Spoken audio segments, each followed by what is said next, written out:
Well, I am one and done at Brimfield, but I have found so much stuff. I have to head to the UPS office to ship stuff back. So I found today these tiny little Staffordshire dogs. This was $15.15. I found this sweet little tin. I love the colorway on it.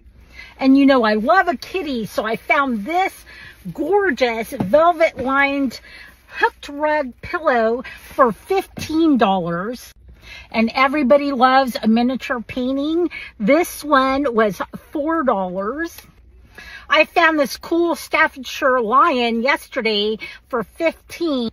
And then I got these little critters for $5 a piece from one seller. They are so adorable. So catch me over on YouTube for 2 big hauls coming soon.